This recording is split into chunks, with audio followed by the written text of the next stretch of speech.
Okay, good morning. Last lecture में हम लोगों ने जी कोड्स और एम कोड्स क्या क्या होते हैं उन कुछ इम्पोर्टेंट या जो मोस्ट कॉमनली यूज जी कोड और एम कोड को डिस्कस किया था, और इस लेक्चर में हम उसका थोड़ा सा डिस्क्रिप्शन देखेंगे। हालांकि जो मैंने उनका डिस्क्रिप्शन वही दे दिया था, लेकिन still we have some other information in the same. So let us discuss some important G codes in detail. तो पहला जो जी कोड हमारा था G00, तो ये रैपिड मोशन के लिए होता था। मैंने बता दिया था रैपिड मोशन के लिए यूज करते हैं। ठीक है, जब आपके टूल को आपको रैपिडली मूव करना होता है एट अ डिजायर्ड लोकेशन। इसमें मैंने आपको बोला, ये भी बोला था कि it is used when the cutting tool is not cutting. जब आपका टूल कटिंग टूल जो कटिंग नहीं करता है, उस टाइम पे हम क्या करते हैं, अपने टूल को पोजीशन करते हैं वर्क पीस के रेस्पेक्ट में। ठीक है, with when your tool is not cutting. तो G00 क्या करेगा, टाइम जो होता है उस टाइम को, मशीनिंग टाइम को सेव कर देगा। जब आपका टूल एक पॉइंट से दूसरे पॉइंट की ओर मूव करेगा तो बहुत जल्दी से मूव करेगा, because we are not having any machining. जब मशीनिंग नहीं करेगा तो आपका टूल रैपिडली मूव करेगा, एक डिजायर्ड फीड रेट से, एक डिजायर्ड रेट से मूव करेगा, जो कि पहले से ही जो मैन्युफैक्चरर है, जो भी कंपनी का मैन्युफैक्चरर है, उस मशीन का मैन्युफैक्चरर है, उसने उसको सेट किया होगा। ठीक है, so for rapid feed this is your tool will move with a very high feed rate and that is set by the manufacturer। ठीक है, and the user has no control over it। तो user जो होगा, जो भी इस programme को बना रहा होगा, उसका उस पर कोई कंट्रोल नहीं होगा। जो फीड या जो रेट उस मैन्युफैक्चरर ने उसमें इनकॉर्पोरेट की हुई है, लगाई हुई है, सेट की हुई है, उसी फीड से आपका टूल मूव करेगा। ठीक है, so it can be different for different machine tool. अगर अलग अलग मशीन टूल होंगे तो वो अलग अलग उसके लिए अलग अलग फीड रेट होगी, और रैपिड मोशन जो होगा टूल का वो अलग अलग फीड से होगा, क्योंकि जो भी मैन्युफैक्चरर है उस कंपनी का, उस मशीन का, वो मैन्युफैक्चरर सेट करता है उस रैपिड फीड को। ठीक है, जनरली देखो किस तरीके से रिप्रेजेंट करेंगे, यहाँ लिखा हुआ है। सो G00 X 0.1 sorry 0.0 and Z2,0। तो आपका जो टूल जहां पर भी है वो रैपिडली मूव करेगा X.0 से यहां तक। ठीक है, so your tool will move rapidly from the desired location to X0 and Z2। ठीक है, so implies rapid transfers of the tool to X0 and Z2 coordinate। आपका टूल अगर कहीं पर भी है तो वो आपका टूल बहुत क्या आ रहा है। तो यही बोलने वाला था कि जब आप रैपिडली मूव करेंगे किसी एक पॉइंट से दूसरे पॉइंट तक, तो आपको रैपिडली G00 काउंट करेंगे, और X0 Z0 जैसे ही आपने Z2 जैसे ही आपने पुट किया, आपका टूल जहां कहीं भी है, जैसे मान लिया किसी प्लेट पर आप ड्रिलिंग कर रहे हो, और मान लिया आपका टूल अभी किसी पर्टिकुलर पॉइंट A पॉइंट पर है, और आपके टूल को X0 Z0 में जाना, माने ये X0 हो गया और Z0 मान लिया यहाँ हो गया, let it is X0 Z2 मान लिया यहाँ पर हो गया, आपका इस जगह हो गया।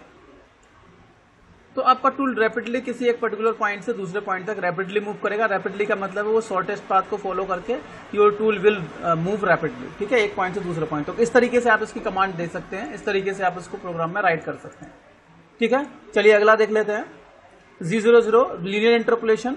तो लीनियर इंटरपोलेशन में क्या होता है, जब आपको लीनियर कट लगाने होते हैं, लीनियर एक पर्टिकुलर लाइन में आपको फीड करना होता है, कटिंग करनी होती है। ठीक है, so G001 is used to move the cutting tool with the feed rate. ठीक है, फीड रेट मतलब आपको इसमें फीड रेट डिसाइड करनी पड़ेगी। रैपिड में क्या होगा कि आपका जो कटिंग टूल होगा वो उस डिजायर्ड फीड रेट से मूव करेगा, जो कि आपके मैन्युफैक्चरर ने, मशीन का जो मैन्युफैक्चरर है उसने सेट की होगी। लेकिन जब लीनियर इंटरपोलेशन की बात करेंगे तो आपको इसमें फीड रेट देनी पड़ेगी कि आपके टूल को किस फीड से मूव करना होता है। ठीक है, so it is used when the material has to be actually remove from the workpiece. तो जब वर्कपीस से मटेरियल को रिमूव करना चाहते हैं उस टाइम पे लीनियरली मोड में, तो उस टाइम पर आपको क्या करना है, G001 यूज करना होगा, और आपको फीड रेट भी डिसाइड करनी पड़ेगी। ठीक है, so the feed rate has to be decided by the programmer in the part program. जब भी प्रोग्रामर जो कि पार्ट प्रोग्राम बनाएगा उसको that has to be prepare the part program for that, so he has to set the feed rate। ठीक है, so for example if I am saying that G01 X minus 1 Z minus 35 F30, so जो आपका tool होगा जिस location पर है particularly, so your tool will moves from the particular location to X minus 1 Z minus 35। मतलब जो भी एक पर्टिकुलर लोकेशन होगी आपके टूल की, वहां से वो X minus 1 और Z minus 35 के पॉइंट जो भी लोकेशन होगी यहाँ तक रैपिड मतलब लीनियर इंटरपोलेशन करते हुए, या बोल सकते हो एक लीनियर डायरेक्शन में मूव करते हुए, कट करते हुए मूव करेगा, ठीक है, इस पर्टिकुलर पॉइंट तक। और फीड रेट आपकी 30 mm पर मिनट जो भी है, उससे वो आपका टूल मूव करेगा, ठीक। जैसे अगर कोई पर्टिकुलर पॉइंट है, आपके टूल को कट करना है यहाँ से यहाँ तक, या मिलिंग भी हो सकती है, तो आपका टूल क्या करेगा, रैपिडली मूव करेगा इस पर्टिकुलर पॉइंट से। मान लिया ये कोई पर्टिकुलर पॉइंट है और इसका कोऑर्डिनेट जो दूसरा वाला कोऑर्डिनेट ये है, तो it will move rapidly along a particular line. उस लाइन में आपका टूल मूव करता रहेगा और कटिंग करते हुए जाएगा आपका टूल, ठीक है। Your tool will move accordingly. आपको पाथ स्पेसिफाई करना पड़ेगा, ठीक है, आपको टूल को किस पाथ से होकर के जाना है ये भी जरूरी है। चलिए, लीनियर इंटरपोलेशन हो गया। अब सर्कुलर इंटरपोलेशन क्लॉकवाइज हो गया। तो सर्कुलर में क्या होगा कि सबसे पहले जब भी इंटरपोलेशन की बात होगी तो आपको प्लेन ऑफ मशीनिंग स्पेसिफाई करना पड़ेगा। जब भी सर्कुलर, जैसे अगर मैं बात करूं सिंपली आपकी टर्निंग हो रही, मतलब आपका टूल एक पर्टिकुलर स्ट्रेट लाइन में मूव कर रहा है तो कोई प्रॉब्लम नहीं है।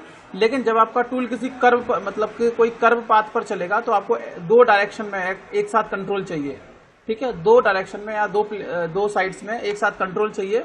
तो उस टाइम पे आपको प्लेन का सिलेक्शन भी डिफाइन करना पड़ेगा, ठीक है। सो सर्कुलर इंटरपोलेशन 0-2 होता है। क्लॉकवाइज मतलब आपका टूल लेफ्ट से, मतलब क्लॉकवाइज मूव करते हुए, टर्न करते हुए जाएगा। So it is used when machining has to be done in a circular path in the clockwise direction, ठीक है। जब आप क्लॉकवाइज डायरेक्शन में मूव करते हुए जाएंगे, मशीनिंग करते हुए जाएंगे, तो वहां पर आपका ये वाला सर्कुलर इंटरपोलेशन यूज किया जाएगा। जैसे एक पॉइंट से इस पॉइंट तक जा रहे हैं मशीनिंग करते हुए, तो क्लॉकवाइज अगर आप मूव करेंगे, right to left clockwise move करेंगे, तो इस पाथ को फॉलो करने के लिए आपको सर्कुलर इंटरपोलेशन देने के लिए ये वाली कमांड यूज करनी पड़ेगी। जब इस कमांड को आप यूज करेंगे, at that time you have to specify some other information, like you have to explain you have to specify the plane of machining. What is the plane of machining, whether it is XY, YZ, ZX, on which planes you are having machining. So you have to properly define that particular plane.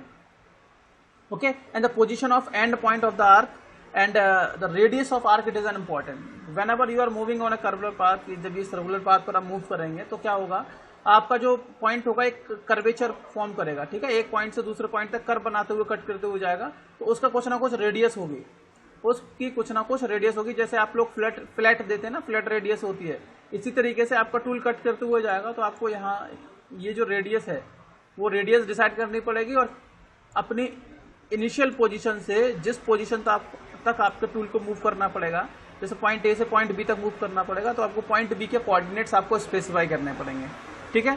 Z02, X10, Z-10, R10, F20। मतलब क्या हो गया कि आपका जो cutting tool है, it will having a circular interpolation in clockwise direction, और आपका टूल जिस पर्टिकुलर लोकेशन पे है उस पर्टिकुलर लोकेशन से X10 और Z-2, Z-10 इस लोकेशन तक आपका टूल मूव करेगा, ठीक है। इस लोकेशन तक आपका टूल मूव करेगा, और किस आर्क रेडियस किसको फॉलो करते हुए, 10 mm की जो आर्क रेडियस होगी वो उसको फॉलो करते हुए आपका टूल कट करेगा, ठीक है। और फीड रेट आपने डिसाइड की हुई है कि आपका टूल की जो फीड रेट है वो 20 mm पर मिनट है, ठीक है। हालांकि अभी हम स्पेसिफाई नहीं कर सकते mm पर मिनट लिया है, रेवोल्यूशन पर मिनट लिया है, तो वो चीजें ये आपको देखनी है, ठीक है। So makes the tool movement clockwise with an arc of radius this from current position to X10 and minus Z-10 at a feed rate of this.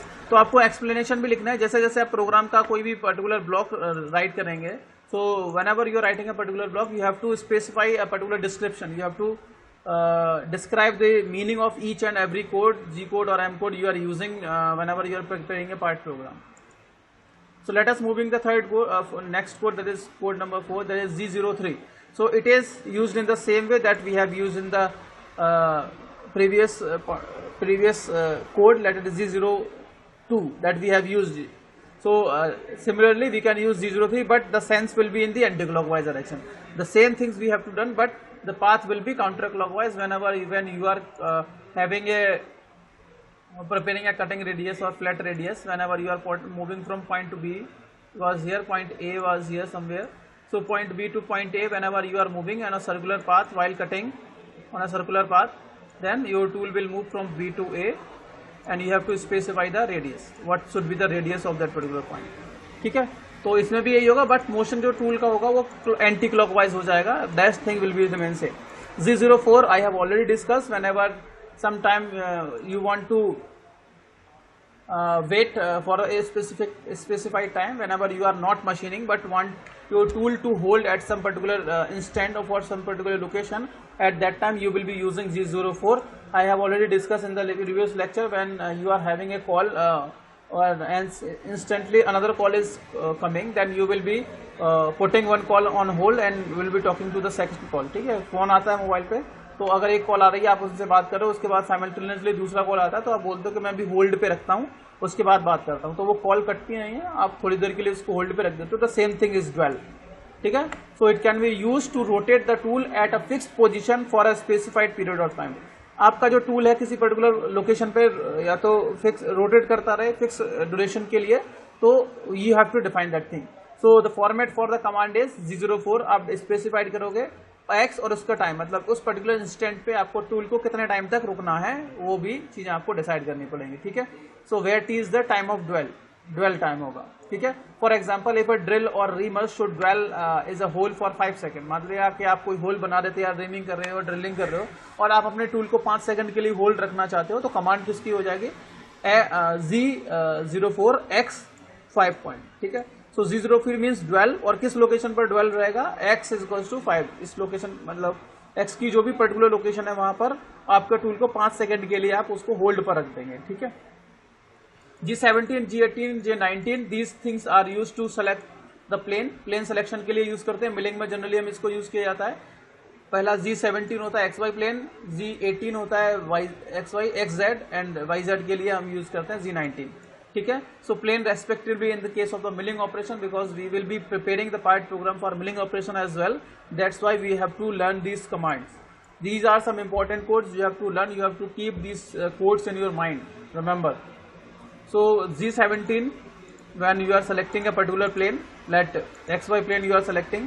So G17 you have selected the plane. G17 means XY plane. You are working on an XY plane. G03. What is the meaning of G03? Anyone of you can explain this term? What is the meaning of G03?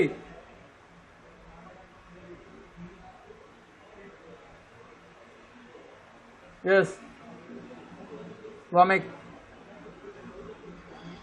Yes sir. What is the meaning of G03?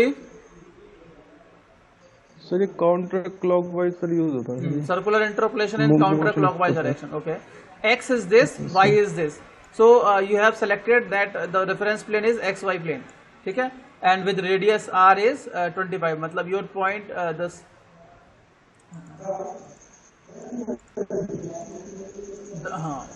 The radius of curvature is 25. So it indicates the movement of tool along circular arc in an anti-clockwise direction in XY plane.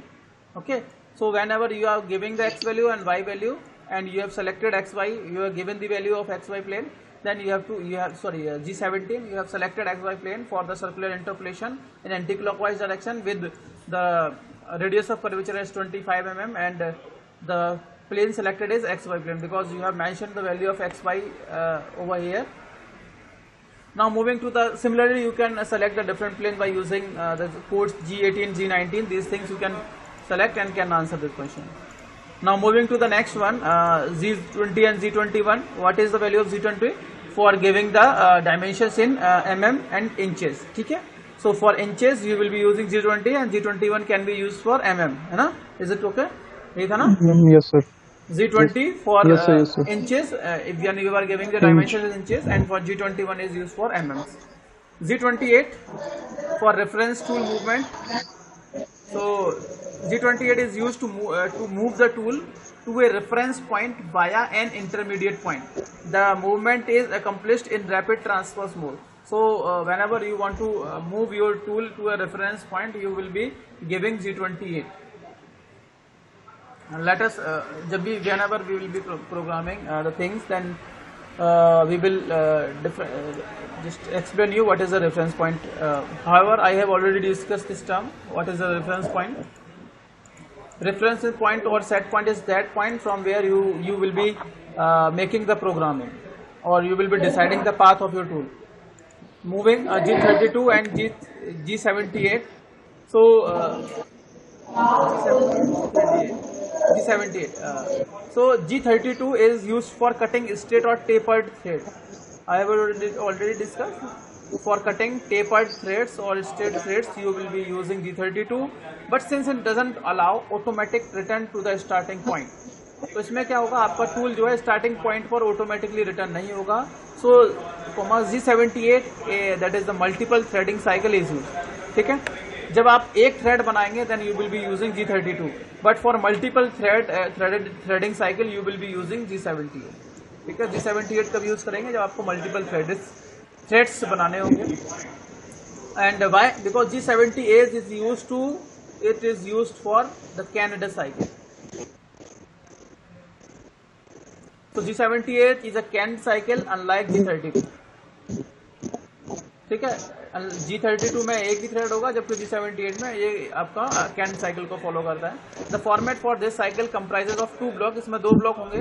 For example ये इसका इस तरीके से code लिखे जाएंगे आपके. G78 for can cycle P021056 Q180R18. ठीक है, अब देख लेते हैं इसका मतलब क्या होता है. In the first block, for पहले ब्लॉक की बात करेंगे, P021056 refers to the number of finished cut. कितने आपको कट बनाने हैं. P02 का मतलब होता है कितने कट बनाने हैं, फिनिश कट्स. ठीक है, 10 is the chamfer value. Chamfer value means जैसे आपको जो मतलब कितने एंगल पे कट करना है आपको थ्रेड्स. कैम्फर आप देखते हो ना, टॉप पे थोड़ा सा आप उसको कर्वेचर दे देते हैं ना, कैम्फर प्रोवाइड करते हैं. थ्रेड जब कट करते हैं तो उस टाइम पे थोड़ा सा कैम्फर दिया जाता है, तो वो कैम्फर एंगल है. कैम्फर की बात हो रही है, चैम्फर जिसको बोलते हैं. 10 is the chamfer value. 56 is the flank angle of the thread in degrees. ठीक है, तो थ्रेड का ये फ्लैंक एंगल हो गया 56. तो 56 flank angle. 10 is the chamfer provide. And chamfer एक तरीके से आप देख सकते हो ना, ऊपर से कर्व जो होते हैं एकदम स्ट्रेट नहीं होते, थोड़ा सा उसमें कर्वेचर प्रोवाइड किया जाता है. तो वही है आपका चैम्फर वैल्यू. थोड़ा सा कट दिया जाता है, साइड से कट काट देते हैं ना, एंगल टाइप का छोटा सा कट काट देते हैं, वही. And Q is the minimum cutting depth in microns. की जो है माइक्रोन्स में डेप्थ है. R is the finishing offset. तो फिनिशिंग ऑफसेट आपका अलाउंस बोल सकते हो इन mm. ठीक है, यहाँ पर R जो है वो अलाउंस दिया गया है mm में. और दूसरा सेकंड ब्लॉक जो है G78 X20 Z-5 R0 P1000 Q200 and F2. So in the second block, X and Z are the coordinates. The X Z coordinates दिए X20 and Z-5, and R is the incremental taper value.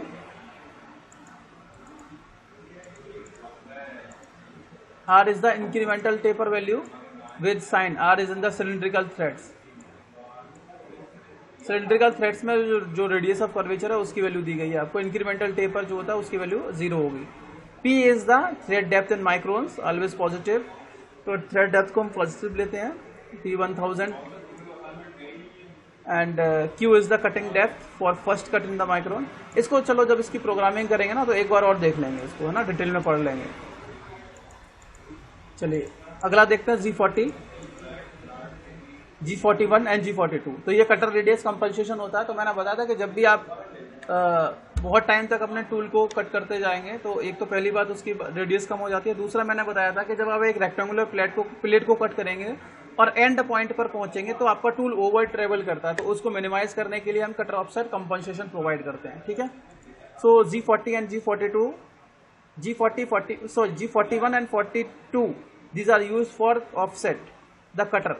Cutter को हम cutter offset compensation भी बोलते हैं, cutter radius compensation भी बोलते हैं इसको. ठीक है, कटर रेडियस कंपनसेशन या कटर ऑफसेट रेडियस कंपनसेशन, इसको ये भी बोलते हैं. तो it is offset from the cutter from pre design path by an amount equal to its radius. तो जैसे आपने G41 या G42 को यूज कर रहे हो तो एक तो लेफ्ट साइड में होता है, एक राइट साइड में होता है ना, दो साइड में बताया था G41 और G42. ये G41 में G42 के साथ G40 तो देना कंपल्सरी होगा सर. हाँ, G40 तो जब आप इसको कटर रेडियस कंपनसेशन को बंद करना चाहेंगे तब आपको यूज करना पड़ेगा G42. ये जब तक आप G40 यूज नहीं करेंगे तब तक वो कटर रेडियस कंपनसेशन चलता रहेगा. फिर G41 G42 का यूज करने का कोई सेंस नहीं होगा जब तक. नहीं, G41 दे सकते हैं आप. G41 पहले दे सकते हैं, G42 दे सकते हैं, दोनों दे सकते हैं. लेकिन आपको जब इस G40 कंपनसेशन को रिड्यूस करना होता है, इस कंपनसेशन को बंद करना होता है, खत्म करना होता है, या इस कंपनसेशन को यूज जब आपको नहीं करना है तो आपको कंपनसेशन को बंद करने के लिए G40 का यूज करना पड़ेगा। बिल्कुल ही बंद ऑफ करने के लिए। हाँ, अगर आप G40 यूज नहीं करेंगे तब तक वो लेता रहेगा उस कंपनसेशन को और मशीनिंग में प्रॉब्लम हो जाएगी आपको। ठीक है, so these are use to offset G41 and G42 are use to offset the cutter from its pre designed path by an amount equal to its radius. मतलब जो आपकी कटिंग टूल की रेडियस होगी उतना आपका टूल जो है offset हो जाएगा उस पर्टिकुलर पाथ से। कहां पर ऑफसेट करना ये देखना है। अब मैं सिंपली आपको जैसे एक्सप्लेन कर देता हूं कि हालांकि मैंने लास्ट वाले लेक्चर में आपको बताया भी था। इसमें देखो, इस डायग्राम की बात कर रहे हैं हम, इसको एक्सप्लेन कर लेते हैं। तो अगर एग्जांपल बात करेंगे इस पर्टिकुलर प्लेट की, तो ये आपकी एंड मिलिंग का है ना, एंड मिलिंग हो रही है, मतलब सारे जो साइजेस इसकी एजेस हैं वहां तक ये मिलिंग करता रहेगा। तो होगा क्या कि फॉर एग्जांपल ये एंड मिलिंग है एक रेक्टेंगुलर प्लेट की, this is shown in the figure in fact. So the axis of the tool should be get offset from the edges by an amount equal to the radius of the cutter. अब आप एक बात याद रखनी है आपको, जब भी आप, जैसे मैंने आपसे बात की कि ये आपका पर्टिकुलर ब्लॉक है, ठीक है, आपने जैसे ही इसमें कटर ऑफसेट दिया, जैसे ही आपने कटर ऑफसेट दिया, जैसे राइट में लेफ्ट में चल रहे हैं आप, जो भी है G0, तो आपका कटर ऑफसेट बात करेंगे तो आपका देखो जो भी डिसाइड होता है ना, जो कटर है आपका सर्कुलर यहाँ पे मार्क किया हुआ है, ठीक है, तो इसका जो सेंटर होगा, इसका जो सेंटर होगा, अगर आपने कटर ऑफसेट नहीं दिया गया है, अगर आपने कटर ऑफसेट नहीं दिया गया है, तो आपका जो टूल होगा, आपका जो टूल होगा उसका सेंटर पॉइंट इसकी एज पे होकर के चलता रहेगा। समझ में आ रहा है? अगर आपने कटर ऑफसेट नहीं दिया है तो आपका जो कटिंग टूल है उसका सेंटर इस एज पर चलेगा, इसकी एज पर। लेकिन अगर आपने कटर ऑफसेट दिया है तो आपका जो टूल होगा उसका सेंटर यहां से इसकी रेडियस के बराबर पीछे हट जाएगा। इतना कहां हट जाएगा? पीछे, ऊपर की ओर हट जाएगा। ठीक है, तो कटर ऑफसेट जब आप रेडियस कंपनसेशन देंगे तो मैं दोनों बता देता हूं कि जैसे मान लिया ये एक एज है आपके कटिंग टूल की, सॉरी ये वर्क पीस की, रेक्टेंगुलर वर्क पीस की। अगर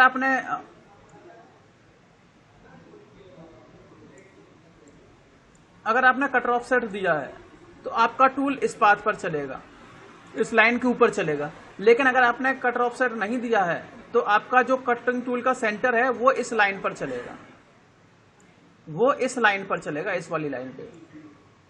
समझ में आ रहा है दोनों में डिफरेंस? हेलो, समझ में आ रहा है कि नहीं? कटर ऑफसेट का मतलब क्या है? अगर आपने कटर ऑफसेट दिया है तो आपका जो कटिंग टूल है वो इस वाले फॉर्मेट में चलेगा, इस वाले पाथ को फॉलो करेगा जो कि आप फिगर में देख रहे हो। लेकिन अगर आपने कटर ऑफसेट नहीं दिया है तो आपका जो टूल का जो सेंटर है वो इस वाली लाइन पे चलेगा, रेक्टेंगुलर वाली की लाइन पे। तो आपका टूल जो है वो उतना ही इस वर्कपीस के अंदर इंसर्ट हो जाएगा और कटिंग करना स्टार्ट करेगा। ठीक है, उतना मेटल उसकी रेडियस के बराबर डेप्थ ऑफ कट उसके अंदर हो जाएगी। ठीक है, तो ये दोनों में डिफरेंस हो जाएगा बेसिक। तो यही है। सो rectangle as shown in figure. Usually the edges of the plate are defined as the trajectory of the path cutter, while while in fact the axis of the tool should get offset from the edges by an amount equal to the radius of the cutter and move along the dotted path. इस path की ओर आपका जो tool है इस path को follow करते हुए move करेगा। लेकिन आपने अगर कटर ऑफसेट नहीं दिया होता तो आपका जो टूल था अंदर जो आपको सॉलिड कॉन्टिन्यूअस लाइन दिख रही है रेक्टेंगल की, उस पर चलते हुए चलता। इसकी जो लोकेशन डिसाइड होती है वो उसके सेंटर से होती है। आपका जो कटिंग टूल है उस कटिंग टूल का जो सेंटर होता है वो उसके पाथ को फॉलो करते हुए चलता है। अगर आपने कटर ऑफसेट दे दिया तो आपका जो सेंटर होगा टूल का वो इस पाथ से, जो रेक्टेंगुलर आपको कॉन्टिन्यूअस लाइन दिख रही है रेक्टेंगल की, उस पाथ से उसकी रेडियस के बराबर पीछे हट जाएगा। ठीक है, उतना वहां से ऑफसेट लेकर के चलेगा। लेकिन अगर आपने कटर ऑफसेट नहीं दिया है तो आपका जो कटिंग सेंटर होगा इस कटिंग टूल का, वो कटिंग टूल का सेंटर इस पाथ को फॉलो करते हुए चलेगा जो कि आपकी कॉन्टिन्यूअस लाइन है, जो कि रेक्टेंगल की होंगी, और आपका जो टूल होगा अंदर इसके अंदर पेनिट्रेट हो जाएगा और आपकी कटिंग करते हुए मूव करने लगेगा। तो ये वही है। So by an equal radius in order to offset the tool from workpiece by an equal to its radius, workpiece shape is program with cutter compensation made by the programmer. तो programmer जो भी होगा उस programmer को cutter compensation देना पड़ेगा। So during machining it offset value equal to the radius, cutter radius is set in the CNC controller. ये automatically CNC controller में सेट हो जाएंगी। तो मशीनिंग में at offset value equal to the radius is set in the CNC. जैसे ही आपने set की वैल्यू, क्योंकि उसका डायमीटर टूल का पहले से ही सेट होता है, किस डायमीटर का टूल आप यूज कर रहे हो, किस रेडियस का टूल आप यूज कर रहे हो, तो वो ऑटोमेटिकली क्या करेगा, उस टूल को ऑफसेट कर देगा उसकी रेडियस के बराबर। So during machining if offset value is this is set in the controller, the tool path is offset automatically. तो टूल का पाथ भी उतना ऑफसेट हो जाएगा। The offset amount is set in the offset memory, offset memory में set होगा। G41 is used when cutter moves in the left side of the work piece. जब work piece ये है, इस वर्क पीस के left side में move करेगा तो आपका कटर टूल जो होगा G41 यूज करेंगे and left side of the work piece. And G42 is used when cutter moves on the right side of the work piece. ये work piece के right में मूव करेगा तो आपका हो जाएगा वर्क पीस के जब राइट में मूव करेगा तो ये आपका G42 होगा, और जब वर्क पीस के लेफ्ट में मूव करता रहेगा आपका टूल तो ये आपका हो जाएगा G41। ठीक है, G40 and G41 are used in conjunction with G00 or G01. The radius compensation is cancelled with G40 and it is incorporated in the same block as G00 or G01 or in the preceding block. ठीक है, तो हमको इसको चलो ये तो इसको हम उसी ब्लॉक में हमें यूज करना है जहाँ पर G00 या G01 होंगे, उसके साथ हम इसको यूज करेंगे। ठीक है, जब भी इसकी प्रोग्रामिंग करेंगे तो इसको और डिटेल में देख लेंगे किस तरीके से कटर कंपनसेशन काम करता है। अब देखो ये एक प्रोग्राम छोटा सा बनाया गया है, इन्होंने ये प्रोग्राम लिखा है,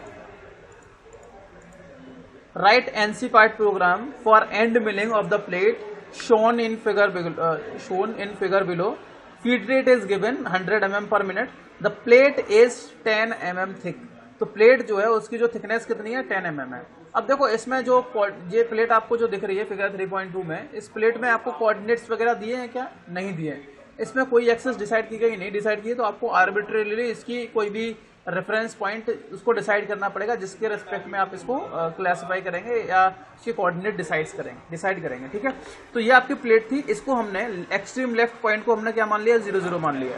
तो 100 इसकी क्या बोलते हैं, 200 इसकी क्या है, विड्थ लेंथ है 200, और 100 mm इसकी विड्थ है। तो इसकी कोऑर्डिनेट ये देखो 100,0 ये गलत लिखा है, ये 200,0 कर लेना। ठीक है, ये 200,0 हो जाएगा, ये वाला राइट वाला, ये 100,0 ये सही रहेगा। नहीं, ये भी गलत लिखा है, ये 0,100 होगा। सर मूवमेंट उधर है सर, इधर नहीं है साइड में सर, ऊपर है सर, वो 100,0 है सर, बाई डायरेक्शन में लिया है। हाँ, एरो के साइड पे देखिए सर, ऊपर टूल चलेगा सर ऊपर, तब कोऑर्डिनेट देखिए सर ऊपर 100,0 उसके अकॉर्डिंग सर दिया है इन्होंने, सॉल्व किया है। नहीं तो भाई अगर ये 00 होगा तो x की वैल्यू है ना, ये y की वैल्यू पहले थोड़ी ना आएगी, पहले x की वैल्यू आएगी। 0,0 तो इधर है लेफ्ट में, ये अगर 0,0 है तो y में चले ना। अगर इन्होंने सर एरो के अकॉर्डिंग सॉल्व करा है सर, ऊपर देखो बाई लिया है पहले। नहीं भाई, ये बाई कैसे ले लेते, ये कोऑर्डिनेट है ना, ये x, y, z ही तो लिखा जाता है। Yes sir, x, y, z लिखा जाएगा। तो ये इन्होंने ये x एक्सेस भी तो डिसाइडेड है पहले से, तो ये x, y उस हिसाब से नहीं होगा। तो सर इन्होंने इसके अकॉर्डिंग नहीं कराया सर, तो गलत है सर जी। हाँ, करा हुआ है। हाँ, तो पहले देख लेते हैं क्या किया गया। तो ये देखो, so considering the tool moves on the left side of the work piece. जब भी लेफ्ट साइड की बात करेंगे, ये लेफ्ट साइड है आपका वर्क पीस, टूल मूव कर रहा है along the dotted path as shown in figure. तो देखो जब इस वाले पाथ पर फॉलो करेगा तो इसमें कटर कंपनसेशन दिया हुआ है। तो इस प्रोग्रामिंग की गई है वो इस तरीके से है। N05 मतलब ये आपका सीक्वेंस नंबर डिसाइड किया गया, G21। अब देखो G21 आपका mm हो गया, you are giving the dimensions in the mm।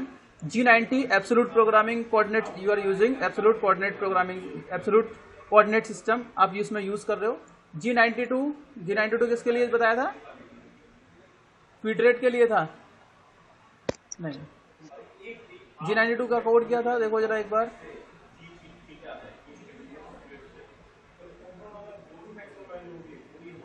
Specific location of coordinate system. Sir location को सर स्पेसिफाई करेगा। अच्छा, टूल की लोकेशन को स्पेसिफाई कर दिया, ठीक है। इसके बाद G17 किसका था, G17 प्लेन सिलेक्शन का था, XY। एंड में लेंगे ना, एक्स वाई प्लेन पे काम चल रहा है, ये एक्स वाई प्लेन यस में, sir, yes sir, X Y plane पे काम चल रहा है। ठीक है, अब देखो x माइनस 30 वाई माइनस 30, अब बोलोगे सर ये क्या है, तो मैं जो आपको बताने वाला था कि आपको एक बार लोकेशन डिसाइड करनी पड़ती है टूल की, कि आपका टूल अभी है कहाँ पर। तो आपका टूल जो था इनिशियली वो x माइनस 30 और y माइनस 30 पर है। x माइनस 30 मतलब इधर जाएंगे लेफ्ट में, y माइनस 30 मतलब इधर जाएंगे लेफ्ट में। तो आपका टूल यहाँ पर है, इसको सेट पॉइंट या रेफरेंस पॉइंट आप बोलोगे।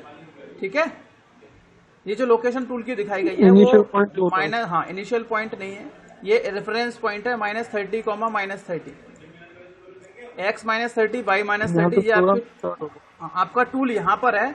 अब आप यहाँ से प्रोग्रामिंग करना स्टार्ट करेंगे। और Z10 है, मतलब पॉजिटिव, नीचे से अगर ऊपर की बात करेंगे तो यहाँ पर Z की वैल्यू कितनी है, 10। अगर आप इसको देखेंगे तो x, y और Z, तो आपका जो टूल लिया गया है, जैसे सामने से मैं बात करता हूँ, अगर फ्रंट प्लेन देखता हूँ इसका, ठीक है, इसको ये x, y, -30 y-30 और Z10 ये समझाइए थोड़ा सा। कौन सा वाला, x -30 ये इसमें कैसे लेंगे इसमें? x minus 30 y minus 30 Z10। ठीक है, इस प्लेट को ना आप इस तरीके से घुमा दो, ऐसे करके, इस प्लेट को आप ऐसे घुमाओ ऊपर करके, फ्लिप कर लो ऐसे करके। ठीक है, सामने जैसे बिस्किट रखा है, जैसे मोबाइल पकड़ लो इस तरीके से हॉरिजॉन्टली, इस तरीके से आपने पकड़ा है प्लेट को, तो क्या होगा, ये यहां से यहां तक का 200 हो जाएगा, यहां से यहां तक का कितना है 100, ये विड्थ 100 है ना मोबाइल की।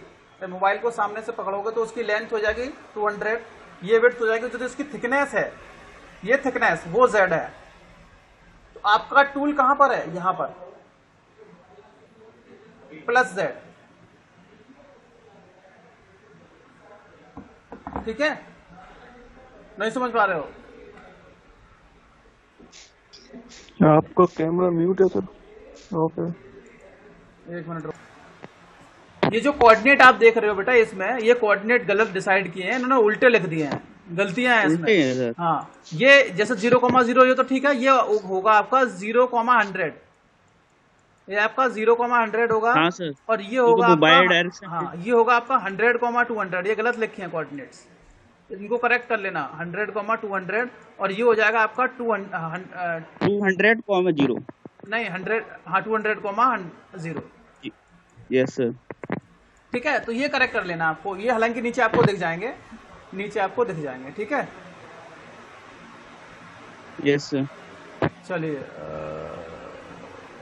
ये देखो प्रोग्रामिंग में टाइपिंग मिस्टेक हो सकती है, बिल्कुल हो सकती है, इसीलिए हम यहाँ पे बैठे हुए हैं, इसीलिए मैं करेक्ट करवाऊंगा जो भी प्रॉब्लम्स है इसमें आपके साथ।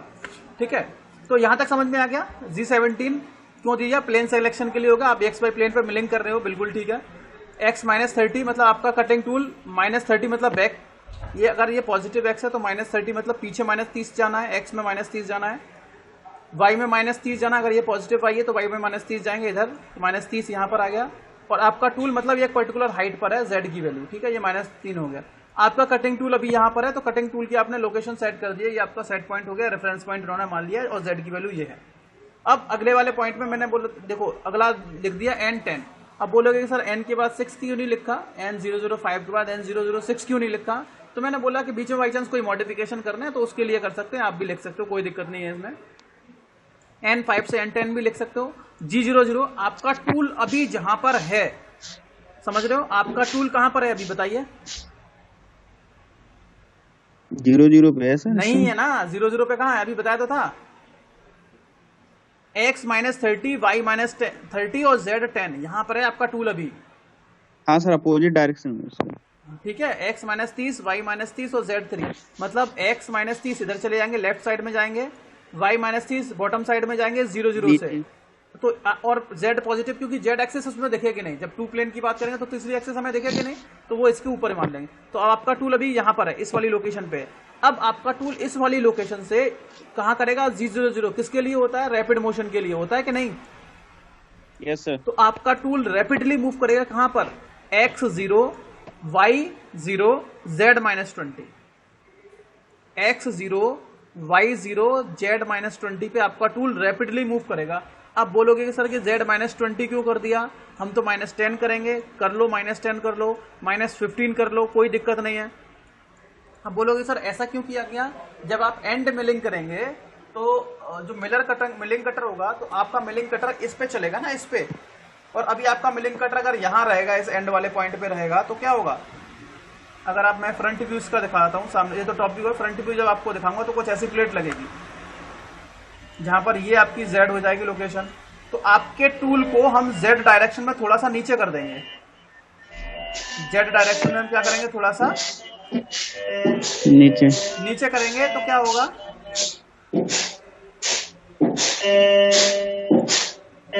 इस पाथ पर चलेगा। ये कौन है? इस पाथ पर चलेगा तो एंड मिलिंग, जैसे इस वाले पाथ पर चलेगा, इस वाले पाथ पे। अगर आपके टूल को मैं Z-10 या Z-20 नहीं देता हूं तो आपका टूल यहीं तक चलेगा। तो एंड वाली जो एज होगी थोड़ी सी ब्लर, मतलब बेकार हो जाएगी, मतलब उतना साफ फिनिशिंग नहीं आएगी। तो हम क्या करेंगे? अपने टूल को थोड़ा सा अंदर ओवर ट्रेवल करा, मतलब Z डायरेक्शन में थोड़ा सा थिकनेस या डेप्थ नीचे ज्यादा करा देंगे।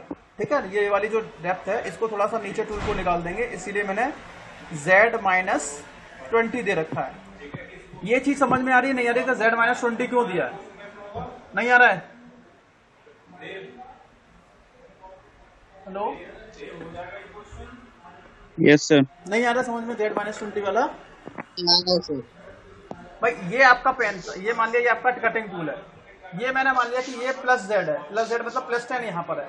आपने अपने टूल को यहाँ सेट किया हुआ है, मतलब ये बॉटम पॉइंट जो है टूल का, उस बॉटम पॉइंट के टूल को नीचे निकाल दिया 20। तो क्या होगा?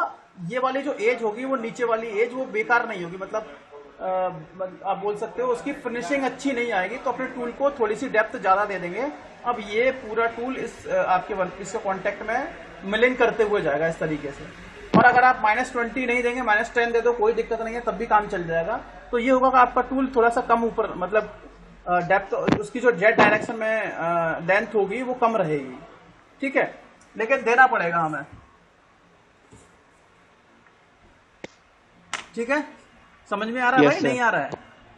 हाँ सर, आगे आगे। ठीक है, जेड डायरेक्शन में माइनस जाने हैं तो आपका जो टूल का एंड पॉइंट है, बॉटम पॉइंट है, उस टूल को आपने जेड डायरेक्शन में और कर दिया नीचे की ओर, जिससे आपके जो पूरी एज सरफेस है, उस टूल की साइड एज है पूरी, वो पूरी की पूरी टूल के कांटेक्ट में आएंगे। अगर आप 0 रखोगे, Z0 यहाँ पे, तो आपके टूल की जो बॉटम एज होगी या बॉटम पॉइंट होगा वो केवल उसकी बॉटम सरफेस से टच होगी, उसके बाहर नहीं आएगी। जिस तरीके से आप देखते हो कि ड्रिलिंग करते टाइम पे अपने टूल को उसकी जेड डायरेक्शन में ओवर ट्रेवल करा देते हो, उसकी लेंथ के लॉन्ग, थिकनेस के लॉन्ग ओवर ट्रेवल करा देते हो। क्यों? क्योंकि आपका होल अच्छे से बन जाएगा। ऐसा ही हम यहाँ मिलिंग में करेंगे। ठीक है, चलिए ये वाला बाद में, ये बाकी डेप्थ के अकॉर्डिंग वो जेड कोऑर्डिनेट पे नीचे कर सकते हैं। हाँ हाँ बिल्कुल, हाँ सर पूरा कंप्लीट कवर हो जाएगा सर। हाँ कंप्लीट कवर, बिल्कुल बिल्कुल वही कंप्लीट कवरिंग के लिए दिया गया है। अगर Z-10 दोगे तब भी कवर हो जाएगा कंप्लीट, कोई दिक्कत नहीं है उसमें भी। ठीक है, तो ये बाकी चीजें हम बाकी वाला प्रोग्राम जो होगा इसका, ये बाकी अगले वाले लेक्चर में देखेंगे। ठीक है, चलिए आज का यही फिनिश करते हैं। Okay sir.